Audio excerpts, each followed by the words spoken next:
tecido conjuntivo, né? Entre um músculo e outro, entre um tendão e outro, ou um ligamento e outro, ou entre essas estruturas e alguns ossos, existem algumas estruturas em formato de bolsa, de tecido conjuntivo, é um tecido gelatinoso, digamos assim, envolvido por uma membrana. Eles são fechados, né? Como se fosse um revestimento sinovial, e eles estão ali para facilitar o deslizamento entre os músculos, tendões. Você imagina que, ao se contrair um músculo, ele faz muita força, né? E naquele movimento que a articulação faz, ele gera atrito entre um músculo e outro, entre um tendão e outro, entre um ligamento e outro. E essas bolsas, elas estão enfiadas entre um e outro, elas são finas, achatadas, umas bolsazinhas bem, bem fininhas com um líquido gelatinoso dentro. E a função dela é diminuir esse atrito, né, e amortecer também algumas pressões que são exercidas nas articulações, tá? Essas bolsas, né, são chamadas também de bursas, né? As bursas. E essas bursas, elas levam muita pressão articular, né? Muita pressão durante os movimentos. E quanto mais força se faz sobre uma articulação, mais pressão há sobre essas bursas, entre os músculos, entre os tendões, né? E um local onde a gente encontra muitas bursas é no ombro, né? Claro que ao redor das articulações a gente vai encontrar bursas em vários lugares, né? Entre ligamentos. E um dos locais onde a gente encontra muito, a gente ouve muito falar de problemas em bursas, é no ombro, né? O pessoal acha que bursite é só no ombro, mas bursite dá em qualquer canto, né, do corpo. Pode dar bursite, tendinite, né? São inflamações. Oi. Tem gente pedindo aí para entrar, 2 alunos. Tá, só um instante. Então, inflamações nas bursas e nos tendões são algo comum de acontecer por causa de sobrecargas de movimento, né, peso, né, que é ocorrido nessas articulações. Então, essas bursas, elas estão presentes em várias articulações, em vários locais do corpo, né? Então, há uma impressão equivocada de que as bursites só ocorrem no ombro. Os locais que a gente comumente escuta falar é no ombro, porque o ombro ele é revestido de diversas bursas, né? Imagine que a articulação esferoide rasa, a fossa glenoide é uma cavidade muito rasa, então, para prender a cabeça do úmero a essa articulação, a fossa glenoide, é necessária uma quantidade muito grande de ligamentos, passa nessa região por conta da grande quantidade de movimento que se faz nessa articulação, que é a articulação esferoide, ela faz tanto extensão, flexão, adução, abdução e rotação, ela trabalha nos 3 eixos, então a quantidade de músculos que movimenta essa articulação é grande, e a tração dos tendões sobre esses músculos. Então, para que não haja tanto atrito, entre esses tendões, esses ligamentos, há muitas bursas, né, pequenas, algumas maiores, outras menores, e é comum que elas lesionem, né, principalmente em movimentos de adução e abdução, onde os trocantes maior e menor, eles imprensam as bursas debaixo do acrômio, né? E é muito comum uma bursa que tem debaixo aí do ligamento coracoacromial, ela sofrer lesão, tá? Então, essas bursas, elas vão estar envolvendo as articulações, debaixo de tendões, entre ligamentos, né? E elas agem como um amortecedor, né? Tanto para o atrito como para o impacto da força exercida sobre essas articulações. E aí, às vezes, ocorre dessas bursas sofrerem trauma, né? E elas podem inflamar ou até mesmo romper, né? Pode ocorrer um rompimento dessas bursas, elas têm uma membrana, e extravasar o líquido delas, né? Que é um líquido gelatinoso, tá? E aí a gente chama isso aí de bursite, né? A inflamação dessas bursas. Deixa eu só pegar aqui a caneta. Imagine aqui que entre, por exemplo, aqui o deltoide e o acrômio, a cabeça do húmero, tem uma bursa muito grande aqui, né? Essa bursa, ela comumente inflama, porque o tubérculo maior do húmero, quando você faz a adução, ele entra aqui embaixo do acrômio e ele imprensa essa bursa, né? E é claro que ela está ali para isso, né? Para sofrer realmente esse impacto, amortecer esse movimento. Só que às vezes esforço repetitivo ou sob muita tração pode ocorrer essas bursas serem imprensadas demasiadamente e aí pode ocorrer a inflamação. Deixa eu aceitar a galera aqui. E aí, gente, não é só o ombro que goza dessa presença de bursas, né? Eu só vou desligar o microfone aí que os grilos estão atrapalhando a aula. Os grilos não, os sapinhos, né? Deixa eu ver se eu detecto quem é aqui. Deixa eu desativar o som aqui. É da Tessiana que tá vindo os sapinhos aí, né? Pronto, continuando aqui, né? Desculpa aí, pessoal. Bom, então não é só o ombro, né, que goza da presença dessas bursas, né? Existem bursas entre, por exemplo, entre o serrátil anterior e as costelas, entre o músculo subescapular e o serrátil anterior, porque são músculos que fazem movimento. E ao fazer movimento, eles não podem estar em atrito. E entre um e outro, há a presença dessas bursas, né? Tá?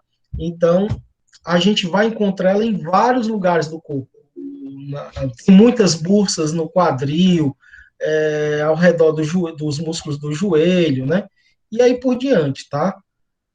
Então, as bursites não é privilégio, digamos assim, do ombro, né? Elas ocorrem em diversas circunstâncias, em diversos locais do corpo, tá bom? Então, gente, ó, nós já estudamos aí as articulações fibrosas, né? Entre elas as suturas, a sindermose e as membranas, né? Estudamos as cartilaginosas, que são as sincondrose e as síntese, né? Aquelas articulações das costelas, as articulações dos discos intervertebrais e tudo mais. E agora nós acabamos de estudar, né, as articulações sinoviais, que são aquelas que têm membrana, tem uma cápsula articular com líquido dentro, né? São articulações contíguas, né? E elas também têm classificações. Essas articulações têm vários tipos delas, que a gente também tem que entender um pouco sobre esses tipos de articulações sinoviais. Né? E repetindo, essas articulações sinoviais normalmente são articulações móveis, envolvidas por uma cápsula e contém líquido dentro. Não há continuidade, né? Não há nenhuma estrutura que ligue uma extremidade à outra, né? Apenas uma bolsa que envolve a articulação. Tá? Então, a classificação dessas articulações sinoviais, a gente vai encontrar aí as articulações planas, as tipo gínglimo, as esferoides, as trocoides e elipsoides, né? E as celares, né? A condilar apareceu aqui, mas ela é um tipo de articulação trocoide, tá? Bom, gente, basicamente, a gente tem 6 tipos de articulações sinoviais. Alguns livros acrescentam as articulações espirais, que é um tipo de articulação também de gínglimo, né? Só por conta da superfície articular, que é em forma mais ou menos de espiral, que alguns livros chamam de espiral. Mas, na verdade, elas são tipo gínglimo. Então, as articulações planas são aquelas onde as superfícies articulares deslizam sobre a outra, né? Elas não fazem movimento em torno da articulação, elas apenas deslizam para cima ou para baixo ou para as laterais, tá? As articulações tipo gínglimo, que são articulações do tipo dobradiça, né? Elas fazem normalmente movimentos de flexão e extensão. As articulações esferóides, onde tem uma das extremidades globular e a outra extremidade articular é tipo uma cápsula, né? Exemplo, o acetábulo. tá? As trocóides é onde há um pivô e a outra articulação gira em torno dela. As elipsoides, né, é onde ela é semelhante à esferoide, só que a cavidade articular é mais rasa, tá? E as celares, onde há um cruzamento de articulações e elas têm movimento em dois sentidos, né? Tá? Então, nós vamos ter aí as esferoides, né? Alguns livros têm essa classificação aqui de helicoidal, eles classificam a articulação entre a tíbia, a fíbula e o talos, né? Como helicoidal, mas na verdade a grande maioria dos outros livros classifica aí ela como uma articulação tipo gínglimo, só que é um tipo gínglimo helicoidal, né? Mas no demais, a gente vai ter aí como articulação esferoide o ombro, né? O quadril, elipsoide, um clássico aí é o punho, né? A articulação do punho, a do navicular também, tá? As tipo gínglimo são aquelas articulações tipo dobradiça, ela só faz um movimento em um mesmo plano, tá?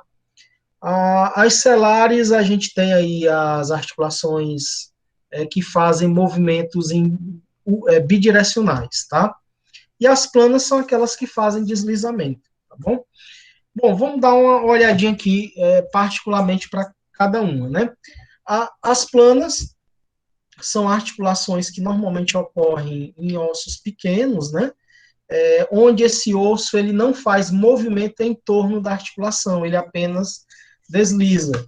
E um bom exemplo é a articulação aí entre os ossos do carpo, do tarso, né, que tem superfícies que deslizam em cima da outra. Normalmente, esses movimentos são restritos, tá? Outro exemplo de articulação plana é a articulação entre a asa do sacro e o osso ilíaco, né? É uma articulação plana, apesar dela ser rugosa. Essa articulação aí, ela é plana, mas com o decorrer do tempo, ela é uma articulação às vezes temporária, ela às vezes se calcifica, né? E a mobilidade dela é muito pouca. Na verdade, ela não é considerada móvel, é considerada semimóvel. Outra articulação plana também são as articulações dos processos articulares das vértebras, né? Não estou falando dos discos e intervertebrais, né? Os discos, eles não são articulações sinoviais, eles são articulações cartilaginosas. As articulações que existem entre os processos articulares das vértebras é que são articulações tipo planas, né? Elas deslizam uma em cima da outra, né? Tá bom? Então, são articulações que têm superfícies lisas, tá? Outra articulação que é pouco comum, mas a gente encontra em dois lugares, são as articulações elipsoides, né? Essas articulações elipsoides, elas trabalham, às vezes, em dois eixos, né? Às vezes, elas executam outros tipos de movimento, como, por exemplo, a articulação do punho, né? Ela faz flexão, extensão, e ela também, ela gira, né? Ela faz adução e abdução, tá? O movimento de pronação e supinação não é do punho, é do rádio, tá? É diferente, tá bom? E aí a gente vai encontrar esse tipo de articulação elipsoide, mais comumente aqui no punho, né? A articulação em elipse, né? Ela não chega a ser esférica, como o fêmur, a cabeça do fêmur e a cabeça do húmero, mas ela é mais rasa, né? Ela forma uma elipse, né? Uma elipse é algo assim, tá? Ok? E aí também a gente vai encontrar esse tipo de articulação aqui entre a cabeça do talos e o osso navicular, né? É uma articulação aqui tipo elipsoide, tá? São os dois cantos onde a gente identifica esse tipo de articulação elipsoide. Outra articulação que a gente vai encontrar em pequena quantidade no corpo são as articulações celares, tá? Essas articulações celares, elas têm por característica fazer movimentos bidirecionais. elas como se fosse uma forquilha, né? Só que são uma forquilha um pouco mais rasa. Ela tanto faz movimento nesse sentido, como faz movimento nesse sentido, né? Um exemplo clássico é o polegar. Ele faz esse movimento, né? Ele faz adução, abdução, flexão, extensão, né? Então, a articulação dele, ele é como se fosse duas cavas encaixadas uma na outra. As duas superfícies são semelhantes, só que opostas, né? Um exemplo clássico aqui é do polegar, né? Elas, entre o trapézio e o primeiro metacarpo, né? Então, é por conta disso que a gente consegue dar movimento ao polegar de pinça, né? O movimento adução, abdução, flexão, extensão, tá? Outro local onde a gente pode encontrar essa articulação deixa eu botar um pouco para dentro aqui. É a articulação entre o manúbio do externo e a clavícula, né? Eles têm o mesmo formato, né? As duas superfícies articulares têm o mesmo formato. A mobilidade dessa articulação, ela não é móvel como a do polegar, ela é semimóvel, né? A clavícula, ela mexe muito pouco, tá? Então, ela é semimóvel. Do polegar já é totalmente móvel, né? Mas, se você prestar atenção, a gente consegue fazer movimento para frente, para trás, para cima e para baixo na clavícula, né? Ela faz movimento bidirecionais, né? Você consegue subir ela, você consegue baixar, você consegue projetar ela para frente e para trás, né? Justamente porque a articulação dela é selar, né? Ela é selar, ela tem biconcavidade, né? Ela é côncava para os dois lados, tanto para o lado do manúbio como para o lado clavicular, tá? Ok? A mesma forma acontece no polegar, né? Entre o trapézio e o primeiro metatarso. Bom, nós já temos aí as articulações sinoviais tipo esferoide, são as articulações que fazem três tipos ela trabalha em três tipos de eixo, né? Ela trabalha no eixo, nos planos transversal, sagital e longitudinal, né? Nos eixos aí, tá? Ou seja, ela faz flexão, extensão, adução, abdução e faz também rotação, como é o caso aí do acetábulo, né? A cabeça do fêmur, ele encaixa dentro da fossa do acetábulo e faz diversos movimentos. Outro exemplo também é do ombro, né? A cabeça do húmero, ela encaixa aqui na fossa glenoide. A fossa glenoide, ela é uma cavidade um pouco mais rasa que a fossa do acetábulo, mas ela desempenha o mesmo tipo de movimento. Se você for movimentar a cabeça do ombro, né, a cabeça do húmero na fossa glenoide, ele vai fazer todos os movimentos, flexão, extensão, adução, abdução, tá? E rotação também. Então, é uma articulação que ela trabalha aí nos três planos, né? Assim como também a do fêmur, né? E é por isso que as esferoides são consideradas tridimensionais, né? Elas fazem, ó, se você observar esse movimento aí da cabeça do húmero na fossa glenoide, ele está fazendo aí uma adução e uma abdução. Mas se você observar aqui, eu vou até botar o laserzinho aqui. Aqui, ó, tá o trocante é menor. Se você olhar, ele vem para cá e depois ele gira junto com a abertura aqui do húmero, né? Então, ele aqui, nesse movimento que vocês estão vendo nessa fluoroscopia, ele não está fazendo só adução e abdução, ele está fazendo também rotação, pode observar aí, né? Ele está girando o braço também, tá? E aí, aqui a articulação do fêmur, né? A articulação normal aqui, sem nenhum problema, tá? Essa cabeça arredondada, a esferoide, né? Ela também propicia movimentos aí em três planos, né? Em três eixos, tá? Ei, professor, Oi. e quando a cartilagem a gente desgasta? Aí é a artrose. Quando há desgaste da cartilagem, é a artrose, né? Eu acho que eu falei disso há umas 2 aulas atrás, né? Artrites, artrose, né? Eu estava falando aí de algumas desordens articulares. Eu vou falar um pouquinho ainda hoje, se der tempo. Aliás, já, né? E aí nós temos também as articulações tipo gínglimo. As articulações tipo gínglimo é articulações tipo dobradiça. Ela só faz um movimento, em um único eixo, né? E essas articulações tipo gínglimo são as predominantes no corpo. Você vai ter ela em um bocado de lugar, né? Do cotovelo, do joelho, né? Das falanges, né? Em vários locais do corpo a gente vai ter essas articulações aí, tipo gínglimo, né? Que é tipo dobradiça. Elas normalmente fazem movimento de flexão e extensão, tá? Aí, ó, o cotovelo, em particular, ele faz o movimento de flexão e extensão onde os dois, o rádio e a una, ao mesmo tempo, fazem movimento em torno do capítulo e da tróclea, né? É um movimento de flexão e extensão. E, nesse aspecto, ela é uma articulação tipo gínglimo, né? Monoaxial, só trabalha em um eixo. Da mesma forma o tornozelo, da mesma forma o joelho, né? Apesar de alguns livros falarem que o tornozelo ela é tipo espiral, né? Por conta do tipo de giro que faz no pé. Mas outros livros já classificam ela como espiral tipo gínglimo, né?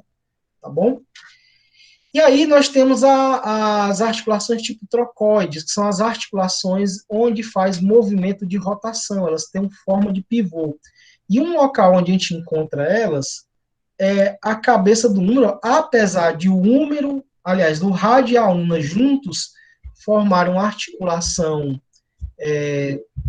gínglimo, né, com o capítulo e a tróclea do húmero, o rádio em relação à una, ele forma uma articulação trocoide aqui, né? Aqui temos uma articulação trocoide. Por quê? Porque o rádio gira no próprio eixo, na incisura aqui da una, né? Na incisura radial da una. Já os dois juntos, eles giram em torno aqui da tróclea e do capítulo, formando uma articulação tipo gínglimo. Então, nesse aspecto aqui, ela é gínglimo, e nesse aspecto aqui, somente o rádio forma uma articulação tipo trocoide, né? Ei, professor, tinha alguém pedindo para entrar. Deixa eu ver aqui. Não, não tem nenhum pedido aqui, não. Então, as gínglimos, né, o outro local onde a gente encontra bastante são nas falanges, né, dos dedos, nos metatarsos, né, metacarpos. A articulação temporomandibular é uma articulação tipo gínglimo, né, biaxial, né, tipo condilar, tá?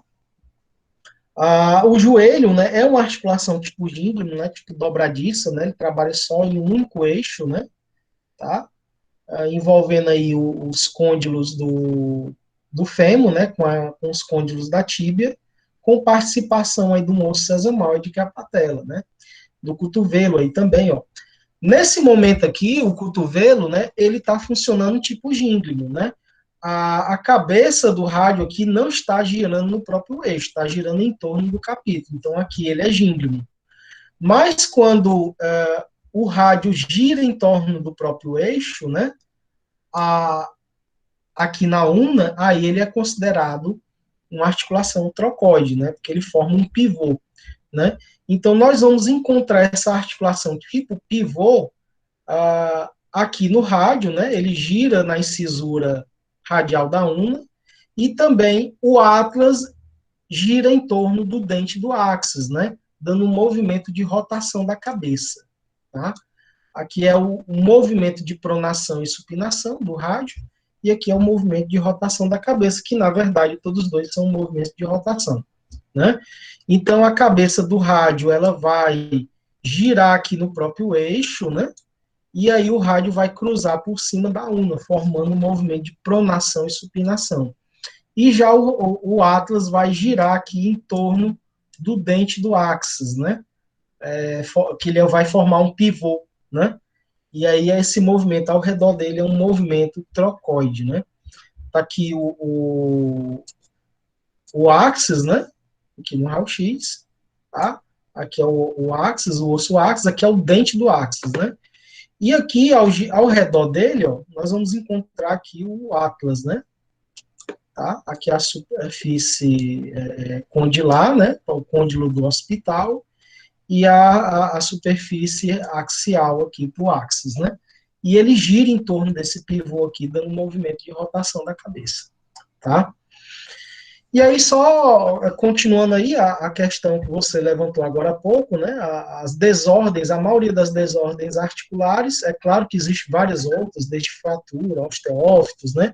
Mas as principais aí que a gente tem conhecimento, né? Que chegam no dia a dia, na clínica, para você fazer radiografar, são os problemas articulares tipo artrite, que é a inflamação aguda ou crônica da superfície articular, né? Não só da superfície articular, mas também da cápsula articular como um todo, né? A própria cartilagem hialina da superfície óssea, ela não tem inervação, então ela não dói, mas como a inflamação da artrite, ela ocorre em toda a cápsula articular, que é inervada, a gente sente muita dor na artrite, né? Já as artroses são a degeneração da cartilagem articular, dessa cartilagem hialina que fica em cima dos ossos da articulação. E essa cartilagem, como eu já tinha falado para vocês, lá naquela aula de articulações cartilaginosas, essas cartilagens, elas não são inervadas, elas são e nem vascularizadas, elas são nutridas pelo líquido sinovial, né? E aí essa cartilagem, ela sofre erosão e vai se desgastando. E a pessoa só vai começar a sentir dor quando a lesão está muito profunda, já atingindo a parte óssea, que é a parte inervada, né? E aí ela passa a ocasionar dor. Mas até então você só percebe ela pelo estralo, né? Uma crepitação na articulação, tá bom? Outro problema comum, né, articular, são as tendinites e as bursites, que na verdade não são um problema da articulação em si, são das estruturas adjacentes às articulações, que são as bursas, né, que podem inflamar. Acabei de explicar para vocês que essas bursas, às vezes por compressão, trauma, elas podem romper ou inflamar, causando as bursites. E as tendinites, né, as tendinites são inflamações nos tendões, e às vezes confunde muito, porque entre um tendão e o osso, ou entre um tendão e um músculo, ou entre um tendão e um ligamento, sempre tem uma bursa, né? E aí, às vezes, confunde muito aquela dor muito parecida, né? Porque é na mesma região, a dor da tendinite e a dor da bursite, né? É muito comum se confundir. E aí, o diagnóstico diferencial dessas duas, normalmente, é por imagem, né? Tá? Ou então uma artroscopia, ou então uma ressonância aí que vai... Ultrassom também, né? Oi? Ultrassom Ultrassom, também. por imagem, são os diagnósticos por imagem, né? Ultrassom, ressonância, né? Que são os exames que vão fazer o diagnóstico diferencial para você entender se é realmente uma tendinite, a inflamação está no tendão ou está na bursa, né? Tá? Mas é claro que ambas, né, causam muito problema, dor, né, no local e dificuldade no movimento.